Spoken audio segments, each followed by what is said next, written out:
Bonjour à toutes et à tous. Aujourd'hui, je vais vous parler des gens qui veulent aider les autres en se mettant en avant comme des sauveurs. Généralement, ces sauveurs-là, ils sont catégorisés en deux personnes. Soit c'est une personne qui veut, qui est en manque d'affection et qui cherche à être aimé, soit c'est la personne qui veut mettre à l'aise l'autre pour qu'il puisse profiter de la situation.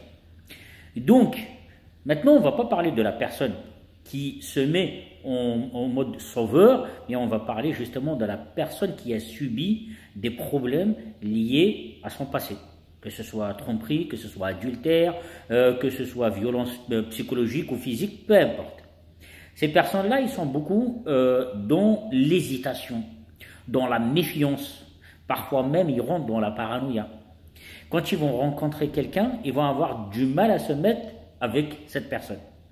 Par contre, quand ils se mettent avec une personne, peut-être qu'ils ont besoin justement d'enterrer le passé, ils ont besoin de passer au-delà, ou ils ont besoin tout simplement d'aimer et d'être aimés.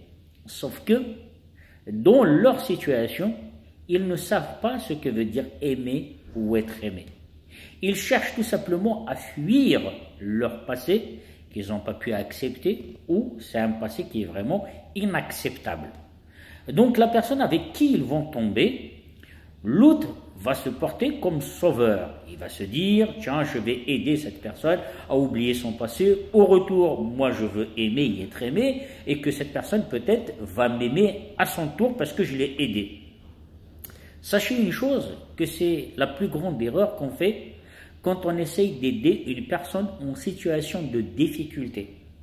Pourquoi? Parce que la personne qu'on essaye d'aider, elle n'est pas en mode réflexion logique.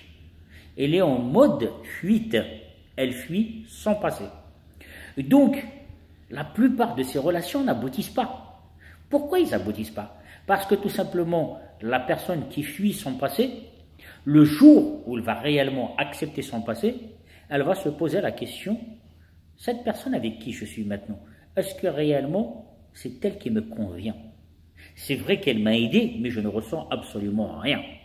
C'est pour ça que les personnes qui se portent comme sauveurs, ils sont souvent déçus par cette relation parce qu'ils s'investissent à corps et âme dans cette relation pour pouvoir aider la personne. Et en aidant la personne, en fait, on tombe amoureux de cette personne-là. Pourquoi? Parce que on réfléchit à sa place, on décide à sa place, on essaye d'apporter justement du réconfort à l'autre en dépit d'une autre.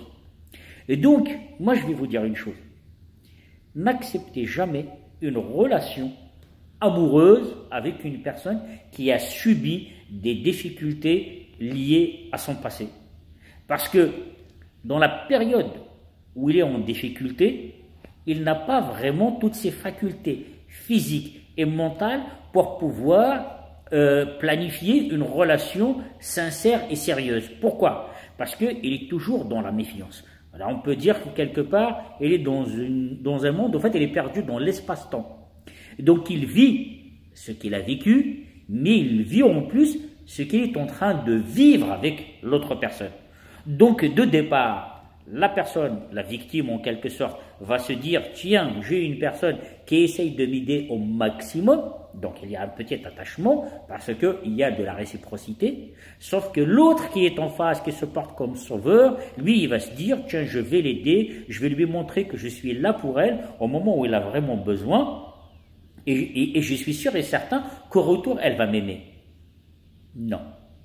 Au retour, quand il aura dissipé tous ses problèmes, c'est là qu'elle va se dire, je vais réfléchir maintenant avec qui je vais être. Est-ce que réellement elle va dire que c'est vous? Non. Parce que vous l'avez pris de base pour de la pitié. Donc ce n'était pas de l'amour, de la pitié. Parce que la personne, elle était à terre, donc on a tout fait pour pouvoir l'aimer, lui donner de l'amour, lui donner tout ce qui lui manquait. À dire aussi qu'on a dissipé tous ces problèmes à travers le temps. Donc ce n'est pas de l'amour, c'est de l'empathie. Par contre, l'autre, vous savez maintenant par où il est passé, donc il se voit vulnérable. Qu'est-ce qu'il va faire? Il va essayer de renouer une relation ailleurs, mais pas avec la personne qui l'a sauvé. Et celui qui sauve va se retrouver, vous faites, dans des situations très difficiles. Pourquoi? Parce que il s'est investi dans cette relation. Il croyait qu'il y aurait un retour d'amour sincère, vu tous les investissements qu'il a mis.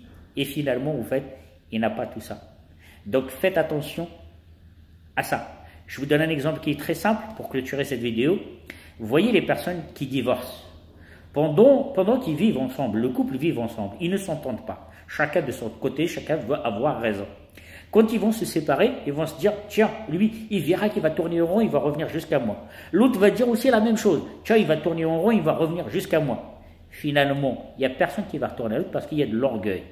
Mais le jour où l'un d'eux verra que l'autre s'est mis avec quelqu'un d'autre, là, soyez sûr et certain que les deux parties vont essayer au maximum de renouer contact ou relations ensemble. Et le troisième qui rentre entre eux, c'est lui qui va se retrouver en victime d'amour, ou c'est lui qui a réconcilié en quelque sorte le couple dans la jalousie. Bon, je vous souhaite une agréable journée et à la prochaine.